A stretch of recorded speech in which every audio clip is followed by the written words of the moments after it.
What's up, MFers? Super Jack for today's video.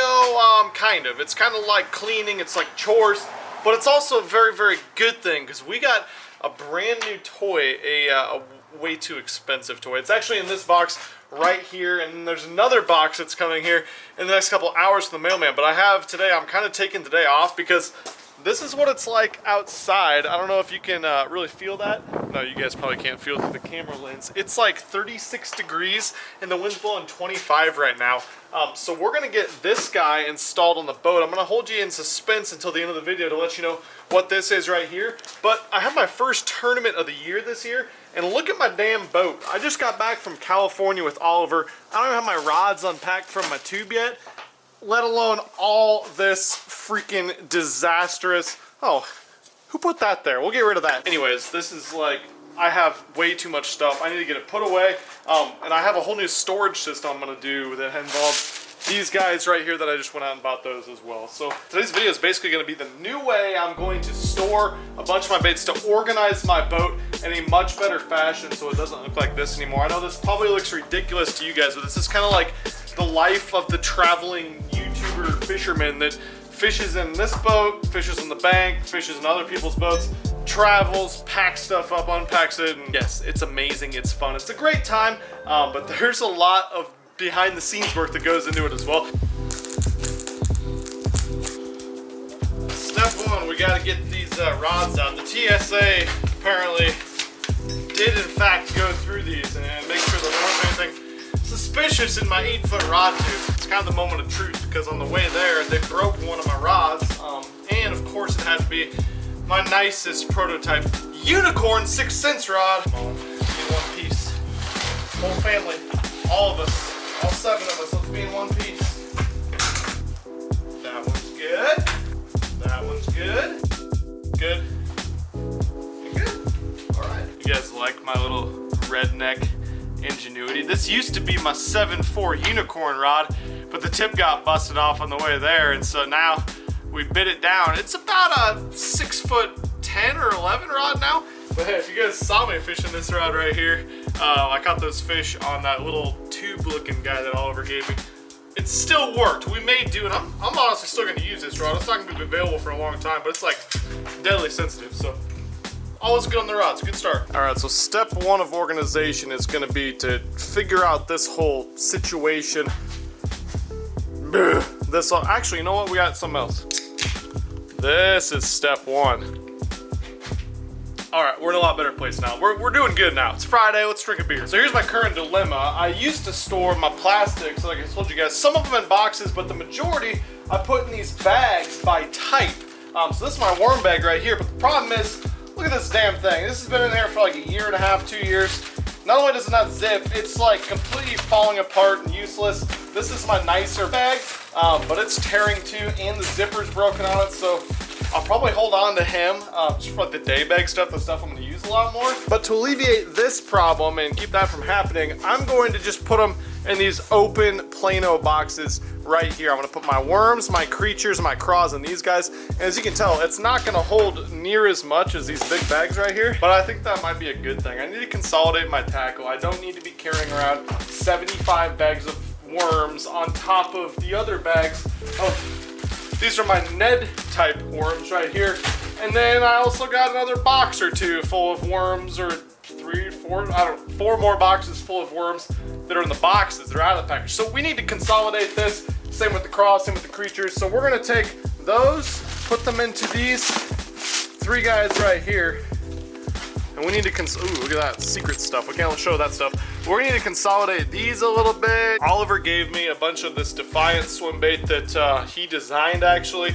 I fell in love with the fishability of this bait because unlike like the Huddlestons, the Savage Gear, and the other baits I was throwing, this guy can come through brush really, really well. Brush, trees, over the top of grass. It deflects right through it. This stuff gets through it better than like most Texas rig baits, but I'm freaking jacked about that. I got that in several colors now. Light trout, dark trout, which you saw me catch the biggest one I caught on a swim bait the first day, and then this white guy. Actually, I got another prototype pattern too. I gotta show you guys a little bit. But let's get down to the plastics. That's a terrible situation right there we need to work on.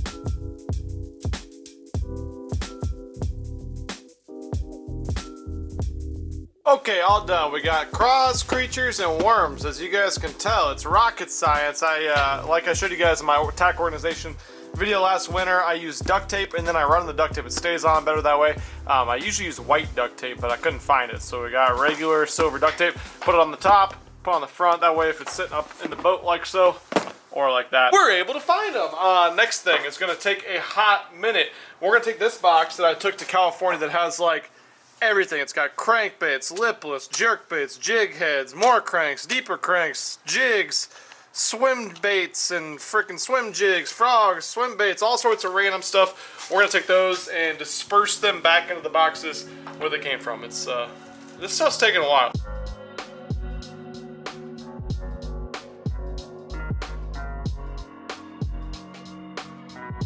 Okay, swim baits organized. You can see you got this new Defiance in here. A bunch of these guys. Got this new color too. I was gonna show you guys too. This is the silver shad type. I can't show you that. Oliver said he'll be mad at me.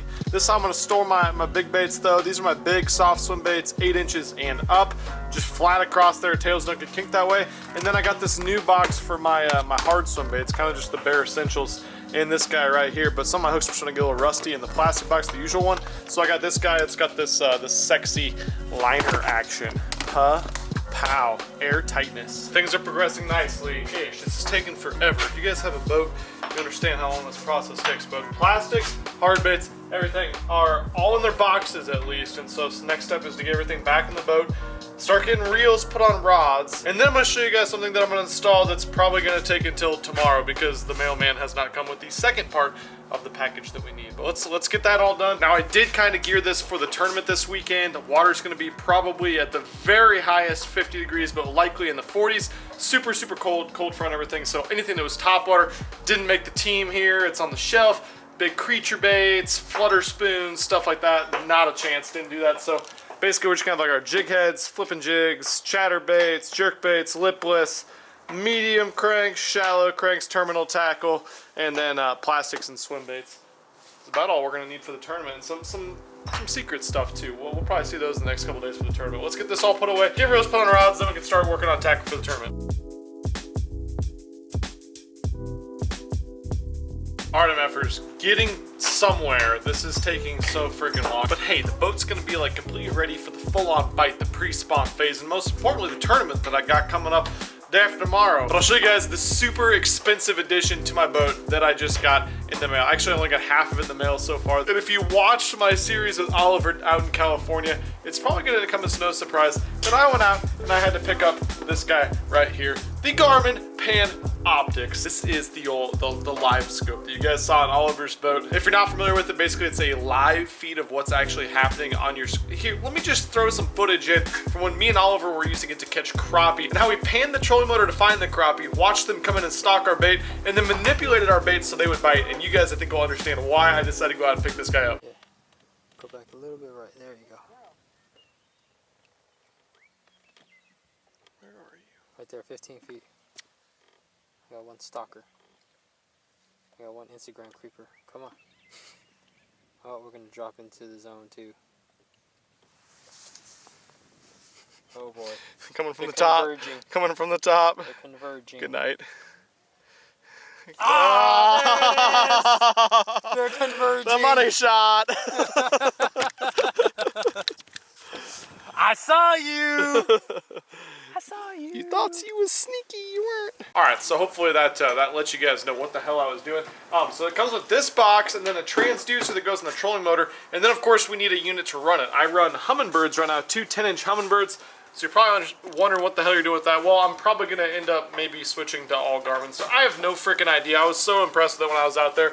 And for the record, I don't work with them in any capacity. Zero. Not at all. It's going to be a great way for me to give value to you guys, showing you live imaging of how fish are reacting so we all can learn together. I mean, there's so many things I learned using it for 5 days on Oliver's boat. Crazy technology. But yeah, I also got a 10-inch screen to go up front to go along with that. Pan Optics isn't really going to do a whole lot for you in the back of the boat unless you have your trolling motor down and you're just kind of idling around. So I'm going to mount that guy up here. Now first things first, I went ahead and I unhooked this guy, and this is what we got back behind here. So we got a bunch of wires here.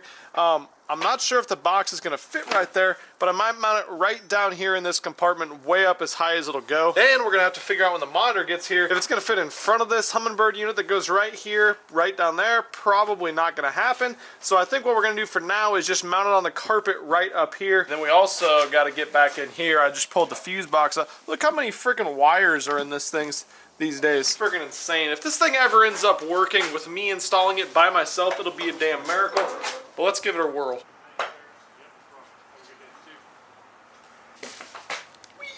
Alright, Meffers, welcome back to day number 2 of the boat fixing install situation. It is about 5 o'clock in the morning, and I actually just made a Walmart run already. I swapped out the beer for the Red Bulls, and also had to get some female connectors right here. These are going to hook to the back panel so I can put that on a switch. I believe I am just going to put the pan optics on a switch because it draws power. It's on constantly if it's connected to the power source, I was told. And then, as you guys saw, also got this 10-inch chart plotter. That was the second package. So this is the monitor that will run this guy, and that's going to go up front right next to the Humminbird fish finder that's on there right now. So got up super early this morning, don't want to use a bunch of the weekend to be doing this. I have a feeling it's going to take a hot minute to get her done. Basically, we need to run the power source to this accessory switch right there, that guy.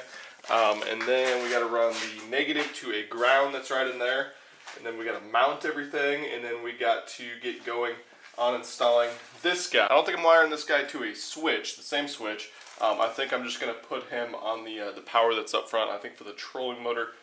Or the Humminbird, whatever is up there. Put him out to this guy right here. If not, we might run him back to the switch as well. I'm not really sure yet, but we got some work to do. Alright, Meffers, to put it nicely, this all looks a little bit janky, but kind of bear with me. I'll try to explain what I did. I got everything connected, I think. Finally, units up there, everything's connected that way. I had to make another trip to the Home Depot to get some different splices. But basically what I did, I ended up splicing into my Humminbird ground wire, which was super short. It wasn't even possible to do up there. So I did everything in here. I'm going to mount the box in here for the pan optics.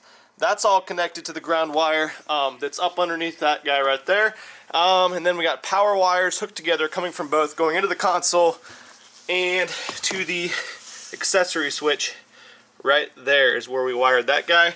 And then onto this panel here, just flipped it on.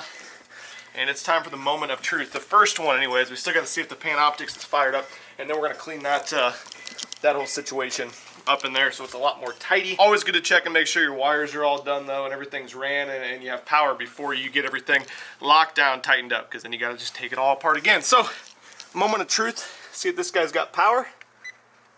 Yep. You bet. Last step to this process, we need to get the wires cleaned up in the locker there. We need to get everything mounted. And we're going to be ready to go. I'll show you guys where I mounted this. It's going to be a little bit hectic, I think, with the trolling motor cord, the Humminbird right next to it and everything, but it might turn out a little bit clean.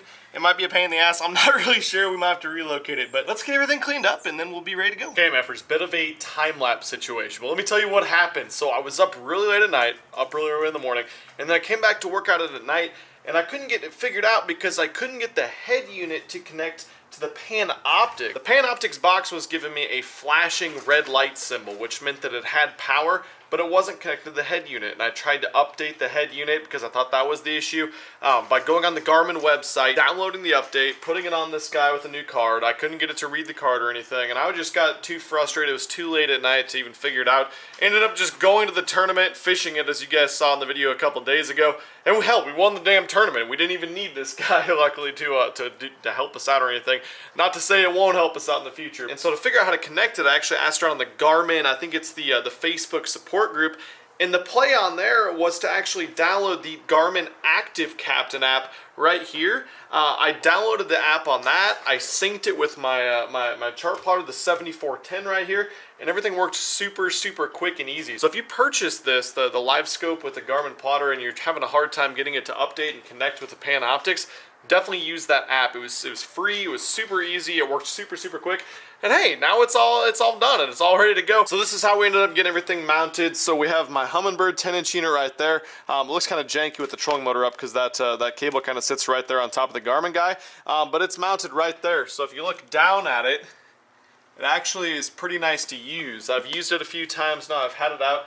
And the live scope works awesome. I mounted that right here to the side of the trolling motor. That's the transducer. Straight up, ended up being a pretty clean install. Just tied it in with some zip ties to my trolling motor cable and these cables that run from the other transducer for my Humminbird right there. And then the box is mounted down in the rod locker. It's not too exciting. Basically, I took all the wires and I put them up under the gunnel with some zip ties, and they are locked, loaded, ready to go. Hopefully you guys like this video. If you're excited to see me do some of the stuff with the live scope, I'd love if you went and dropped a thumbs up, subscribe to the channel, because there's going to be plenty of videos with that moving forward. Like I said, I don't work with Garmin in any way, but I saw this technology on Oliver's boat when I was out west fishing with him. And for what I do, using this boat, working in it almost every single day, I think it's a great way that's going to help me teach you guys more about these fish and how they're reacting and how they're living in their environment, because what you see just with that transducer in this unit right here is absolutely unbelievable. And I'm excited to show you guys that moving forward. We absolutely have been smashing them the last couple days. So I have some really good videos coming. Check back tomorrow for the next one. Thanks so much for taking the time out of your day. I genuinely appreciate you,